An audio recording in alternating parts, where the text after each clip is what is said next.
Cukup 3 ayat saja dari surat Yasin mengatasi barang mati, loyo, mujarab, mustajab, cespleng luar biasa. Assalamualaikum warahmatullahi wabarakatuh. Bismillah walhamdulillah wassalatu wassalamu ala rasulillah Sayyidina wa maulana Muhammadin ibn Abdillah wa ala alihi wa sahbihi wa mawalah wala hawla wala quwwata illa billah amma ba'd. Saudaraku kaum muslimin wal muslimat rahimakumullah, wabil khusus saudara-saudara kami para pecinta dan subscriber channel YouTube Al-Mu'adim Center dimanapun berada, yang tidak lupa dan tidak bosan-bosannya senantiasa kami doakan semoga Allah Azza wa Jalla memberikan kesehatan, sehat walafiat lahir dan batin. Semoga Allah Jalla Jalaluh memberikan rezeki yang melimpah ruah, harta yang barokah, menjadikan anak-anaknya anak-anak yang soleh dan solihah, dzurriyyahnya dzurriyyah yang thayyibah, hidupnya sukses, bahagia dan selamat di dunia dan di akhirat. Amin amin Allahumma amin. Saudaraku kaum muslimin wal muslimat rahimakumullah, jangan khawatir apabila seorang suami memiliki barang yang loyo yang tidak kerja keras yang tidak kuat, yang tidak kencang begitu.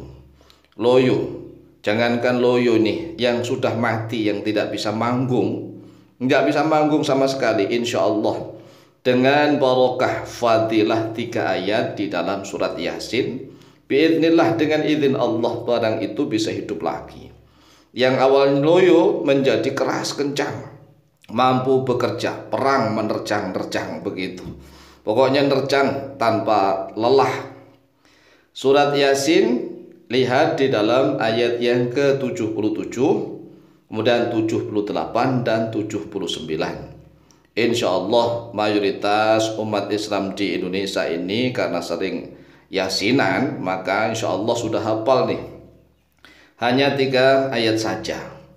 Tata caranya nih, baca ayat ini sambil kita mengelus-elus ya barangnya dilus-elus dengan menggunakan tangan kiri. Ingat, menggunakan tangan kiri. Terus kapan nih? Ya kalau bisa pas malam, malam-malam pas di tempat tidur yang sudah santai begitu, kan biasa dipegang-pegang, menggunakan tangan kiri ya, jangan tangan kanan. Karena kalau menggunakan tangan kanan itu makruh, sedangkan tangan kanan kan dipakai untuk makan, untuk minum. Maka tatkala kita mengelus-elus, dilus-elus itu menggunakan tangan kiri kita. Kemudian bacakan 3 ayat ini. A'udzubillahi minasyaitonirrajim. Bismillahirrahmanirrahim. Awalam yaral insanu anna khalaqnahu min nutfatin fa idza huwa khasimun mubin. Wa daraba lana mathalan wa nasiya khalqah. Qala man yuhyil 'idhama wa hiya ramim. Qul yuhyiha alladhi ansha'aha awwal marrah wa huwa bikulli khalqin 'alim. Ini dibaca berulang-ulang sambil dilus-lus. Nah, nanti insya Allah akan menjadi terangsang tuh, terangsang. Walaupun mati barangnya, karena memang 3 ayat ini salah satu fadilah ya, isinya bisa digunakan untuk itu karena memang ada kaitannya begitu. Oleh sebab itulah tata cara yang kedua harus paham tentang maknanya. Perhatikan maknanya, harus dipahami nih. Tatkala kita sambil ngelus-elus, kita harus membaca ini sambil paham maknanya. Untuk ayat yang ke-77 maknanya begini.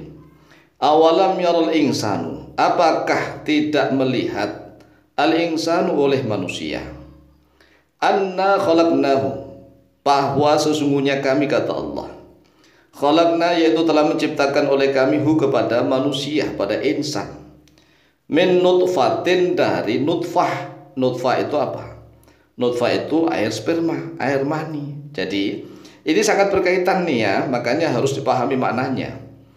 Awalam yaral insanu anna khalaqnahu min nutfatin fa idza huwa khasimun mubin. Faidha huwa, lalu tiba-tiba dia manusia, khosimun yaitu membangkang, membantah, mubinun yang nyata.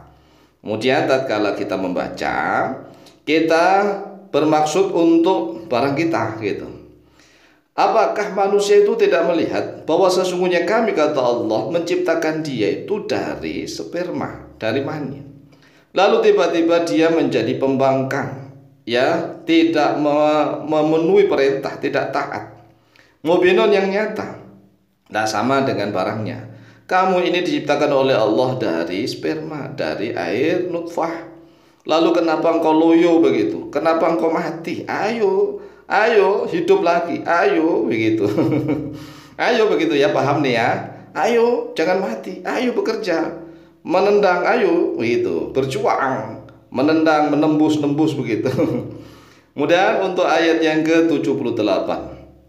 Wa daraba lana mathalan wa nasiya khalqah.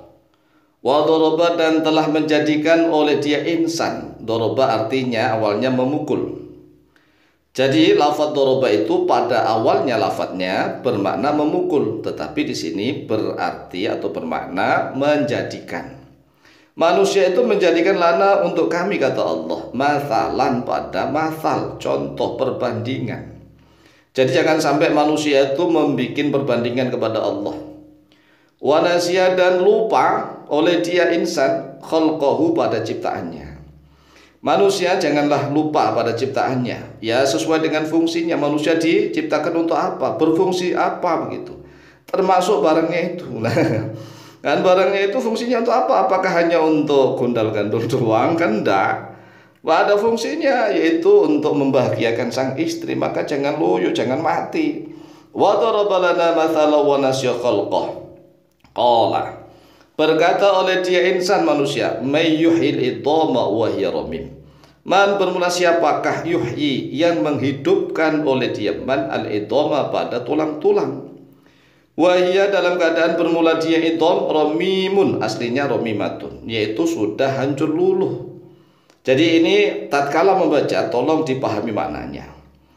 Qala may yuhyil idhama wa hiya ramim. Manusia berkata, siapa yang mampu menghidupkan tulang-tulang yang sudah hancur luluh, berantakan. Kalau manusia sudah mati itu kan tulang-tulangnya sudah hancur berantakan. Bahkan manusia yang mati dibakar pun bisa Allah hidupkan kembali. Lah apalagi cuma barang yang mati yang masih ada, yaitu gundal-gandul itu. Apalagi kalau hanya barangnya loyo, Masya Allah. Maka segera dijawab, qul, begitu.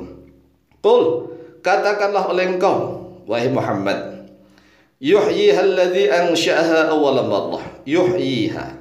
Yuhyi, menghidupkan ha, kepada idham, yaitu tulang-tulang yang sudah hancur luluh.